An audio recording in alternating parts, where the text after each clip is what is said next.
গাইবান্ধা বনাম দিনাজপুরের মধ্যকার অসাধারণ একটা খেলা উপভোগ করলাম। এজন্য আমি ফারুক ভিডিওটি নিয়ে আসলাম। এই জন্য আমাকে ট্রেনে চড়ে প্রথমে বোনাপাড়া থেকে উঠে আমি স্টেডিয়ামে প্রবেশ করলাম। প্রবেশ করেই গ্যালারিতে বসলাম, তারপরে খেলাটি দেখলাম। অসাধারণ একটি খেলা হইলো আজকে গাইবান্ধা জেলা স্টেডিয়ামে। হাফ টাইম পর্যন্ত খেলা 0-0 অবস্থায় ছিল। অসাধারণ ফুটবল খেলছে দুই দল, এই জন্য হাফ টাইমের আগে কোনো গোল হয় নাই। বিরতি থেকে এসে অসাধারণভাবে একটি গোল দিয়ে দেয় দিনাজপুর জেলা দল।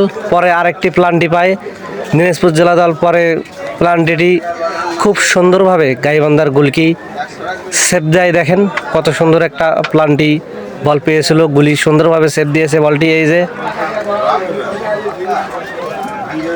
দুঃখজনক ব্যাপার, গাইবান্ধা তারা আজকের ম্যাচটি 2-1 গোলে ঠকে যায়। এখানে একটা সংঘর্ষ হয়েছিল গাইবান্ধার গোলকি আর দিনাজপুরের প্লেয়ারের মধ্যকার। পরে গাইবান্ধার প্লেয়ার নিজের গোল নিজেরাই দিয়ে দেয়। বলটি চেষ্টা করছিল সেভ করার জন্য, পরে পায়ে লেগে গোলেই ঢুকে যায়। আত্মঘাতী গোলে দিনাজপুর জেলা দল 2-1 গোলে আজকের এই ম্যাচটিতে জয়লাভ করে।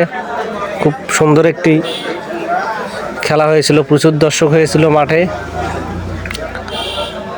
দেখেন বন্ধুরা, অসাধারণ এখানে একটি সংঘর্ষ হয়েছিল প্লেয়ারের মধ্যে, গোলকিপার আর একটি প্লেয়ারের সাথে। সুন্দর একটি স্টেডিয়াম আমাদের গাইবান্ধা জেলা স্টেডিয়াম, একদম রেল লাইনের পাশে অবস্থিত। অসাধারণ একটি বল মারছিলেন, অল্পর জন্য গোলটি হলো না।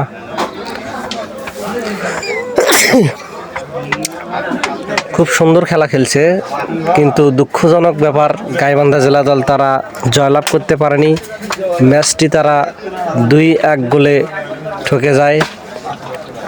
গাইবান্ধা জেলা দল একটি প্লান্টি পেয়েছিল, সেই প্লান্টি থেকে তারা একটি গোল শোধ করে দেয়, কিন্তু পরের সময় না থাকার কারণে আর ম্যাচটিতে তারা জিততে পারেনি।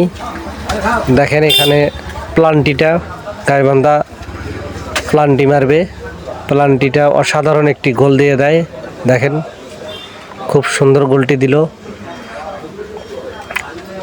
দর্শক এসেছিল মোটামুটি, বেশি দর্শক আসে নেই, তারপরে মোটামুটি অনেক দর্শক এসেছিল সেখানে। দেখেন খুব হতাশাজনক নিয়ে মাঠ থেকে বিদায় নিতে হলো আজকে গাইবান্ধা জেলা দলকে। ভিডিওটি ভালো লাগলে অবশ্যই সবাই শেয়ার করে দিবেন আপনারা বন্ধুরা। দেখেন সবাই লাইক কমেন্ট শেয়ার করে দিবেন।